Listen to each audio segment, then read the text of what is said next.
And pressure is mounting on the CIA to release a very significant document from the post-9/11 era.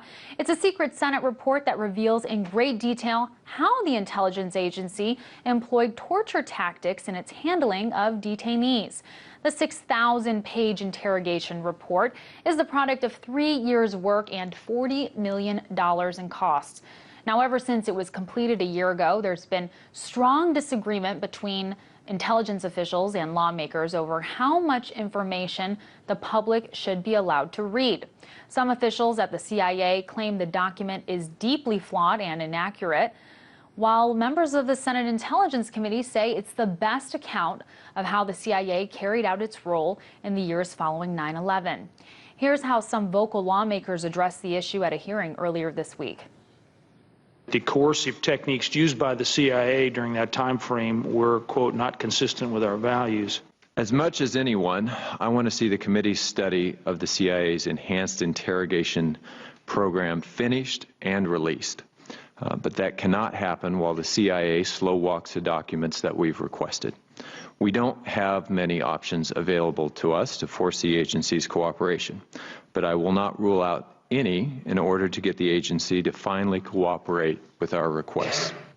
The New York Times editorial board is also pushing for the Obama administration to release the report with minimal redactions. The editorial published today says that the illegal detention and torture did not happen on President Obama's watch, but his, quote, expansive claims of secrecy have succeeded in blocking victims' lawsuits and helping to keep details of rendition and torture secret, denying the country a reckoning necessary for the historical record, establishing accountability, and avoiding similar human rights violations in the future. Now, while efforts to bring this report to light continue here in the U.S., it seems British lawmakers have found some more success. Just yesterday, a 115-page report was published that takes an in-depth look at the role of British law enforcement and intelligence agencies in post-9/11 operations. The report specifically looks at the involvement of the MI5 and MI6 in the abduction of terror suspects who were taken in secret to prisons where they were mistreated. It also takes a look at how these agencies interacted with the CIA.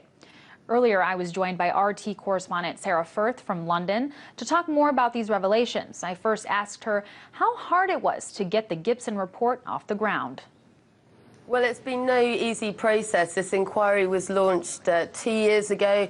At the time, the Prime Minister saying this was a response to the allegations that we've seen of British agents involved in allegations of abuse and torture, rendition and mistreatment of detainees. But it's been a rocky process from the very beginning. Now, we've seen human rights groups abandon cooperation with the inquiry, and last year it was scrapped, and we then saw it fall into the hands of a parliamentary committee, and that caused a lot of upset amongst human rights groups who really wanted to see this be a judge-led inquiry rather than have that government involvement. So the report that we actually saw published finally after all that time was actually an interim report, and so human rights groups here in the UK have branded that a whitewash.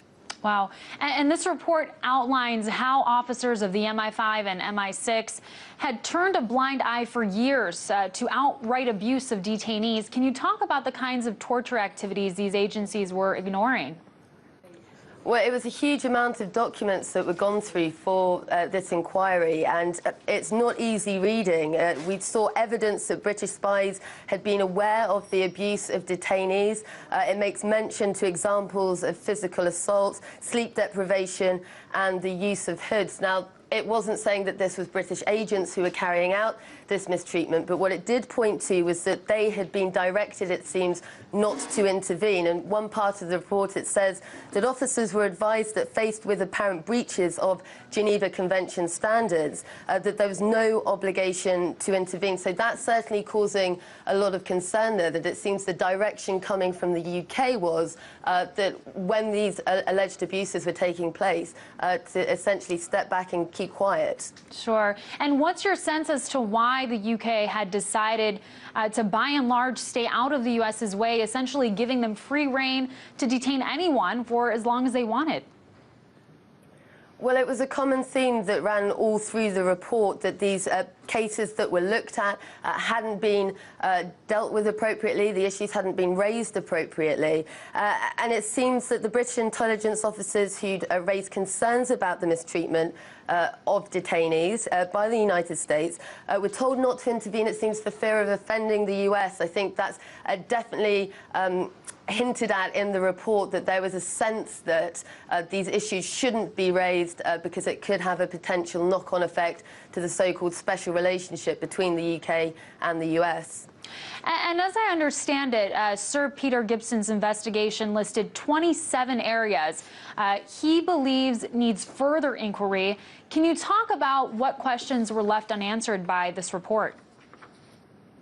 Absolutely. Well, there are a large number, and he identified 4 key areas in that 27 issues that he felt needed to be examined further. That was interrogation and treatment, rendition, guidance and training, and policy and communications. And certainly the guidance and training, the oversight of these operations, that is really a major area that's raised repeatedly throughout the report. If we look at the way that these complaints raised by intelligence officers from the UK were dealt with, the guidance that they were then asked to give.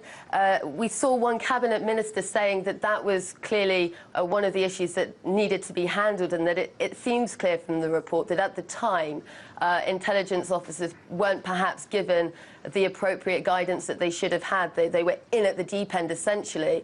I'm not sure that's going to hold much sway with human rights groups, though, because they're going to have wanted a little more than that, and that's certainly what's come from this inquiry, is that there is a lot of unanswered questions here still. We'll have to see if those get answered, but that leads me to my next question, which is, what's the next step now? You know, is there going to be a follow-up report? Are there any actions expected as a result of what's already been released? The government's response so far has seemed to be that we've got the publication of this interim inquiry. There's a sense that possibly they want this to be a line in the sand, essentially, when it comes to the issue of Britain's involvement in rendition and torture and those allegations. As I said, human rights groups are not going to let that go lightly. They've been heavily involved in this process. As we said, they actually abandoned the inquiry and their involvement because of the government involvement. And so I think there's a real sense of anger amongst those groups that this has been put out in the form that it has, and their response has been, look, there is more questions raised here than answers. This is no line in the sand. There are still big issues that need to be addressed properly, and they want it to be a full judicial inquiry. Now, what's actually happened is it's been handed over to the Intelligence and Security Committee, and of course, again, you've got the anger over the fact that the next steps going forward from here are once again going to have that government interference. Oh, we'll have to see what does happen next. I do appreciate you coming on and breaking it down for us. RT correspondent Sarah Firth.